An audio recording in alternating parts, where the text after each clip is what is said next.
Imagine a single Christian church united for centuries, from the time of the apostles to the year 1054, until a single day changed everything. Before the Great Division, Christianity was one faith, spread across the Roman Empire, from the hills of Rome to the domains of Constantinople. For the first 1,000 years, ecumenical councils defined the foundations of doctrine, combating heresies and maintaining unity. But beneath the surface, the differences between East and West were growing. On one side, the Greek Byzantine world, with its theological richness and majestic liturgy. On the other, the Latin West, where the Pope in Rome consolidated his authority. Different cultures, different traditions, and a conflict that, little by little, became inevitable. But what caused this union to break down so dramatically?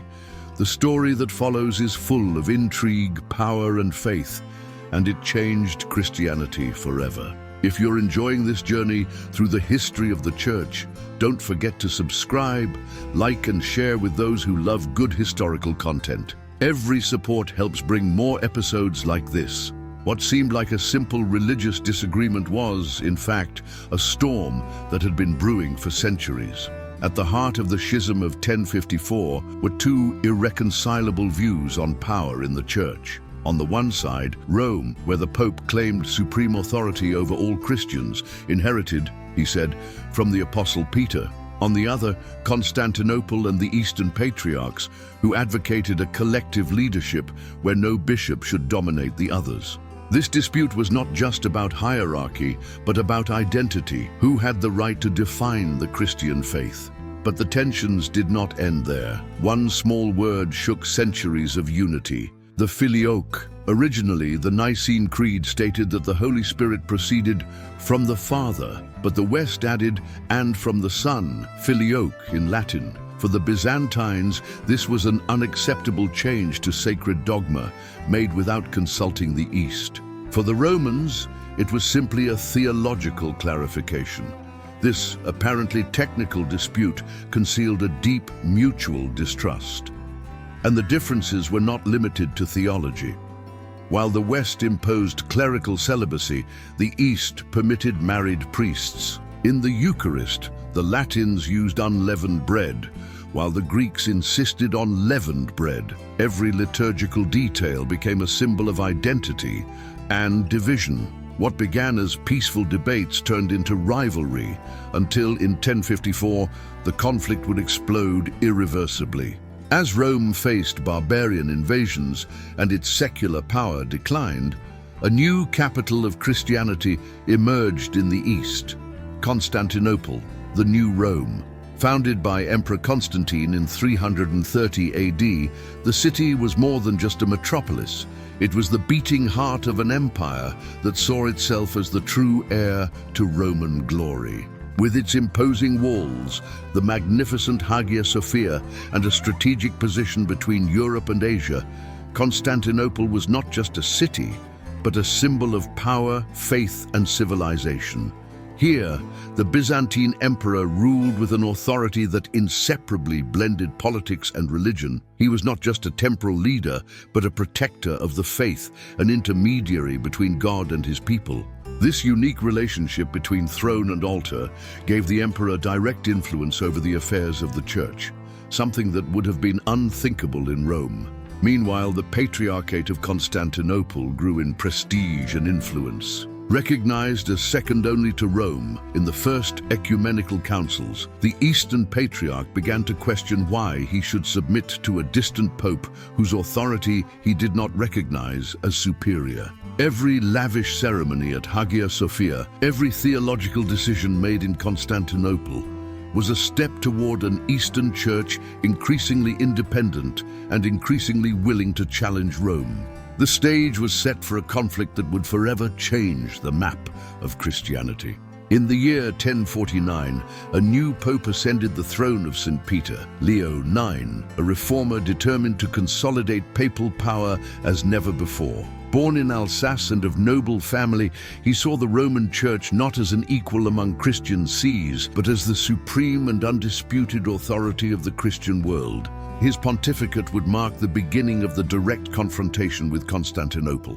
for Leo IX was unwilling to negotiate what he considered his divine rights. But behind this idealistic pope stood an even more radical figure, Cardinal Humberto de Silva Candida, a brilliant but inflexible intellectual who would be the true architect of the final crisis. Humbert, sent as papal legate to Constantinople in 1054, was the worst possible choice for a diplomatic mission. Stubborn, arrogant, and convinced of Latin superiority, he openly despised Eastern customs. When Patriarch Michael Cerularius refused to recognize papal supremacy, Humbert reacted with theological fury. The climax of this disastrous relationship occurred when the cardinal, without even consulting the pope, drafted a document of excommunication against the Patriarch and his followers. But the fatal mistake was to deliver it personally at the altar of Hagia Sophia on July 16th, an act as provocative as it was symbolic. Instead of seeking reconciliation, Humbert burned all bridges, turning an administrative conflict into a historic schism. His rash actions would prove that sometimes the worst heresy lies not in doctrine, but in the lack of wisdom to govern men's faith. It was a morning like any other in Constantinople, in the summer of 1054, when the destiny of Christianity would change forever. Cardinal Humbert, accompanied by his legates, entered the imposing basilica of Hagia Sophia with firm steps and an air of defiance. In his hands, he carried a document that would seal the division of Christianity, a bull of excommunication against Patriarch Michael Cerularius and the entire Eastern clergy. With a theatrical gesture, he placed the parchment on the sacred altar and walked away silently, leaving behind not only dust, but centuries of Christian unity. This calculated gesture was no mere act of discipline. It was a declaration of spiritual war that would echo for millennia. When the news reached Patriarch Michael Cerularius, his reaction was one of furious indignation. He could not tolerate such an affront in his own territory. He immediately convened a synod and, with the support of the emperor and the Byzantine people, responded with his own excommunication against the papal legates. But the damage was done. What could have been resolved through dialogue turned into an irreparable rupture. The doors of Hagia Sophia, which for centuries had welcomed all Christians, now symbolized a division that not even time could completely heal. That summer of 1054, the Orthodox Church was officially born, separated forever from Rome, and Christianity would never be the same again. The year 1054 marked not only a religious division, but the beginning of a political and military rift between East and West. What began with mutual excommunications quickly turned into widespread distrust. The Byzantines, once natural allies of the Christian West, came to view the Latins with suspicion, while Western Europeans regarded the Orthodox as almost schismatics. This split would have catastrophic consequences when, less than 150 years later, the Crusader armies, which were supposed to liberate the Holy Land, turned their attention to Constantinople itself. In 1204, one of the most traumatic episodes in Christian history occurred: the sack of Constantinople by the forces of the Fourth Crusade. Instead of fighting the Muslims, Western knights attacked the Byzantine capital, looting churches, desecrating relics, and installing a Latin emperor on the throne. For the Orthodox, this was the ultimate proof of Roman treachery. How could they trust a West that acted as their enemy? Over the centuries, there were attempts at reconciliation, such as the Council of Lyons in 1274 and the Council of Ferrara, Florence in 1439. But the bitterness ran too deep. When Constantinople fell to the Ottomans in 1453, many Byzantines preferred Muslim rule to submission to Rome. The Schism of 1054 was not just a theological split. It was a civilizational rift that shaped the fate of Europe and the Middle East to this day.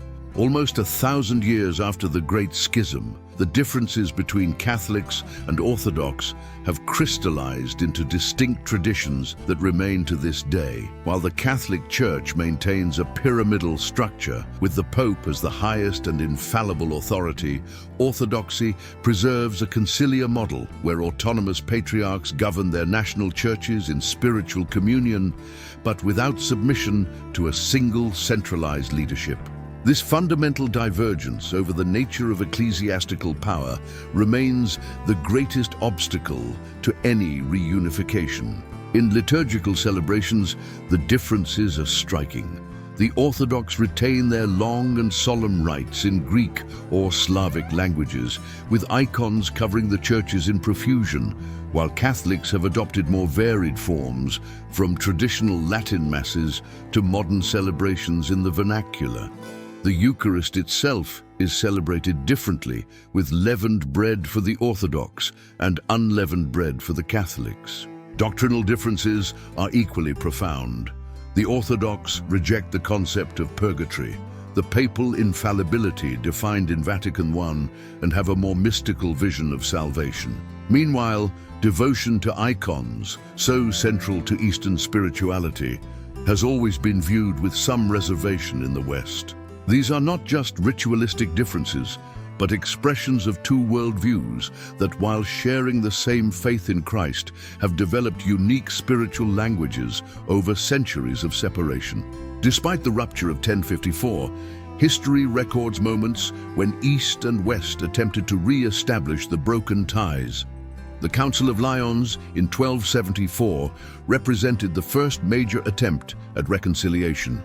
The Byzantine Emperor Michael VIII, pressured by the Ottoman threat, temporarily accepted papal supremacy in exchange for military support. However, this union of convenience was rejected by the Orthodox clergy and people, who never accepted the agreement. The same fate befell the Council of Ferrara, Florence, in 1439, when Emperor John VIII, desperate in the face of the Turkish advance, once again sought Western support. This time, even the Patriarch of Constantinople signed the Agreement of Union. But once again, internal resistance was so strong that upon returning to the capital, the Eastern delegates were received as traitors. What caused these attempts to fail? First, mutual distrust had become part of the identity of both churches. Furthermore, the Byzantines viewed theological concessions as a humiliating surrender, while Rome insisted on terms that the Orthodox found unacceptable. The final fall of Constantinople in 1453 only deepened the division. With the Byzantine Empire gone, the Orthodox Church closed itself even further into its tradition, seeing the catastrophe as divine punishment for having flirted with union. Thus, what began as a political and theological schism turned into two parallel ecclesiastical realities, each following its own historical path. In the globalized world of the 21st century, where distances have shortened and religions dialogue more than ever, Catholics and Orthodox still bear the weight of 1,000 years of separation. However, the winds of ecumenism blow with renewed strength.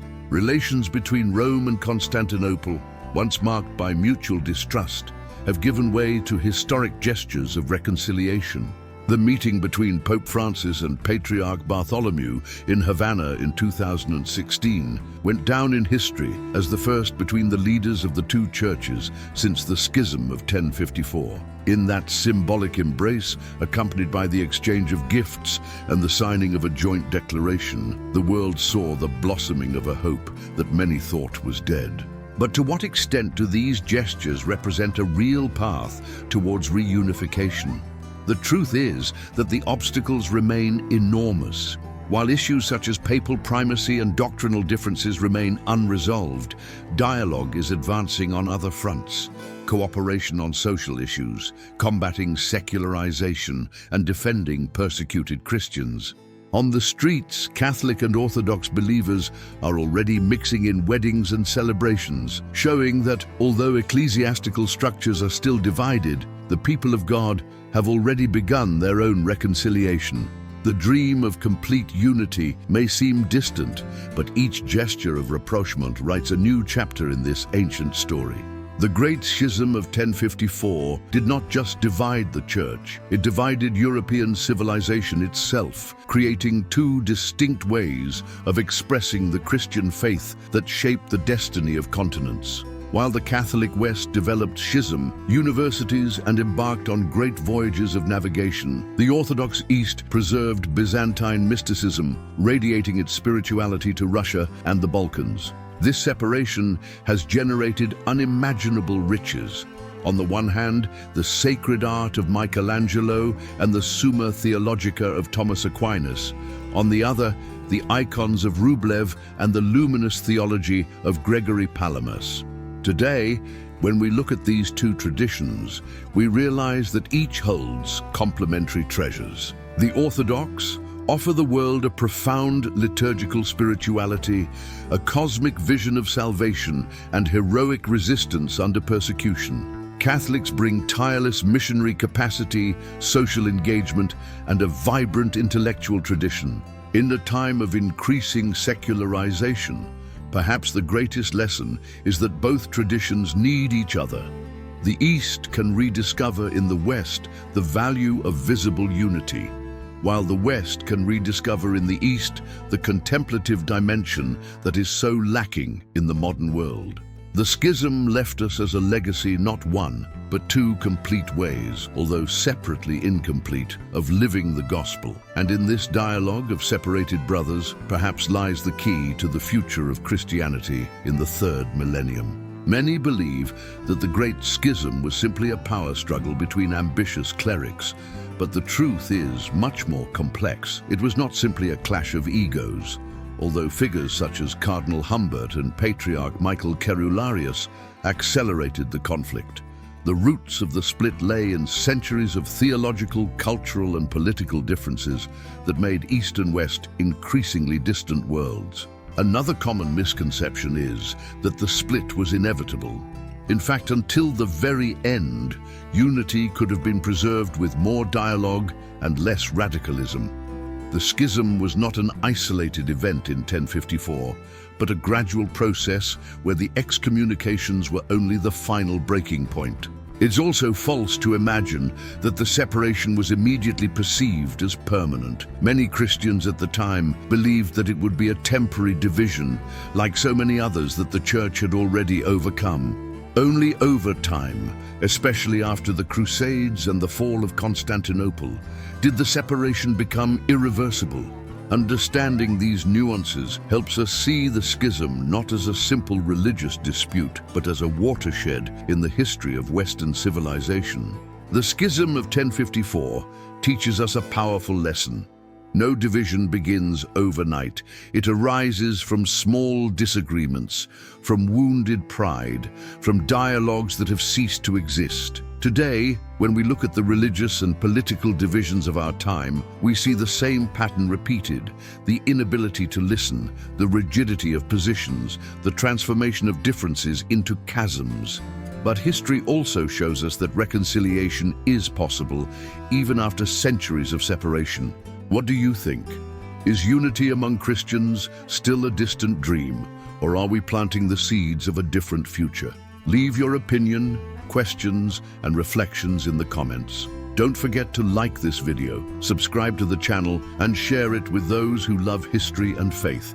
Every like and subscription helps to bring this content forward. This is just the end of a series, but not the end of the dialogue. Until the next video.